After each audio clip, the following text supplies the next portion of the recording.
All right, guys, what's going on? Welcome in. So in this one, I wanted to ask the question, should the New York Jets target wide receiver from the San Francisco 49ers, Brandon Aiyuk? Now, there are a couple reasons why I asked this question. Number one, right, we all watched the Super Bowl on Sunday. The 49ers are freaking loaded, right? They're stacked. They have talent at, I feel like, almost every single position, just like names popping into my head, Ward, Bosa, Randy Gregory, Eric Armstead, Christian McCaffrey, Deebo Samuel, Trent Williams, right, George Kittle. And the list goes on, right? Fred Warner, Dre Greenlaw, who else? Hargrave, right? On the inside of the D line. Juszczyk. I mean, the 49ers have so many great football players, so many guys that are on relatively big contracts. And we look at Brandon Aiyuk, obviously going into his last year of his rookie contract, former first-round pick out of Arizona State. He's owed $14 million for this upcoming season. You're looking at where the 49ers cap stands right now. It's not in the best position. Granted, it's not the worst, but it's definitely, manageable. But the caveat, Brock Purdy's hardly getting paid anything. So, if you're if you're pressed up against the cap and you're literally paying your quarterback 7th round pick money, you could look to maybe try to part ways with a piece, clear up some money, maybe not for 2020, this following season, but for years to come. Right, we all know Brandon Aiyuk wants to get that big money deal. He deserves it. He's he's a freaking animal. I think he does so many things really well. He has size, speed, run after catch abilities. He's a huge red zone threat as well. I feel like that's an underrated part of Aiyuk's game. And we all know too that the New York Jets are going to go like big name hunting at wide receiver. They want to boost that room, get a counterpart to Garrett Wilson, somebody that can actually help out on the other side. Randall Cobb did not work out. Allen Lazard did not work out. Frankly, all of Joe Douglas's free agent acquisitions on the offensive side of the football did not work out a year ago. So we're looking at this room here, and yeah, we need a lot of help, and it's not a secret to anybody out there. You factor in a couple of, I think it was Brandon Aiyuk's brother put up some like cryptic tweets after the Super Bowl, basically saying that, basically voicing frustrations. Now, I personally don't want to put a lot of stock into that, right? It's not, Aiuk posting that, but I think it maybe just add some fuel to the fire, right? We don't know if San Francisco wants to hand out another big contract at wide receiver. He's in his last year of his deal. We know the Jets really want, an upgrade at wide receiver.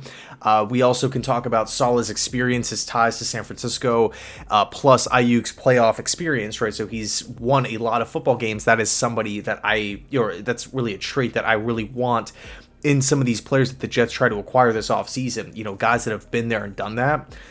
So I think on the surface, it does make a lot of sense, right? If news comes out tomorrow, 49ers are shopping Brandon Aiyuk, I think the Jets would be all over it. The two problems, one of which is a problem, one of which is just kind of a good problem for the Jets.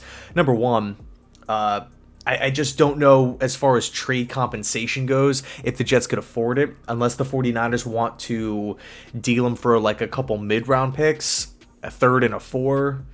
1, 3, 2, 4, something like that, 3 in a future pick, right? Something like that, because we've seen these top end wide receivers get traded for a lot, right? AJ Brown got dealt for a first round pick, right? Going from Tennessee to Philadelphia. These, and even like the trade rumors, right? I remember this whole situation happened with Deebo Samuel. Right? Who else? DK Metcalf. It also happened with. These guys are valued really, really high, especially in today's game too, with all the throwing and the rules and everything like that. So I have a hard time seeing San Francisco just saying, "Oh yeah, see ya, you've been great for us. You're obviously a valued member of this football team. We can't afford you. Here you go for a third." Right, let's go get a third and a fourth. I just don't know if that's enough value, right? Again, if the Jets just had their second round pick this year, things would be a lot easier. When talking about other wide receiver trades, other player trades, not just Aiuk here, but the Jets are definitely at a disadvantage without having the second round pick, because obviously you're not going to trade the 10th overall pick. But now that I'm thinking about it, it was actually a conversation a couple years ago, right? Should the Jets trade the 10th overall pick for Deebo Samuel straight up? The Jets obviously did not do that and landed on Garrett Wilson. Deebo signs the big deal with San Fran. They, everything works out in the end. But I think the other good problem here is if the Jets don't want to trade an asset away to go land a wide receiver and then have to, in turn pay him a big contract. There's so many options out there. Mike Evans, T. Higgins, Michael Pittman, Calvin Ridley, Hollywood Brown, DJ Chark, Darnell Mooney, Tyler Boyd, Curtis Samuel, Gabe Davis. Right there's a lot of talent here in the wide receiver free agent market. I think some guys will be back with their specific teams, but I think at the end of the day, the Jets will have a lot of different options to attack this position. So it should be interesting to see how it all plays out. But in the event that Aiuk, becomes available here, I don't think he will. I would want the Jets to be all over it. But you never know how San Fran's kind of feeling at the moment, looking at their cap, especially in like 2025. Like Trent Williams, Hargrave, Bosa, McCaffrey, all these guys are Debo. All these guys are on the books. In 2025. Not even looking at next year. In 2025, these guys are like humongous $20+ million cap hits. So can the 49ers afford to hand out another big contract? Granted, the cap is, projected to continue to go up, but still. So anyway, thanks so much for watching. Let me know your thoughts. And as always, go Jets.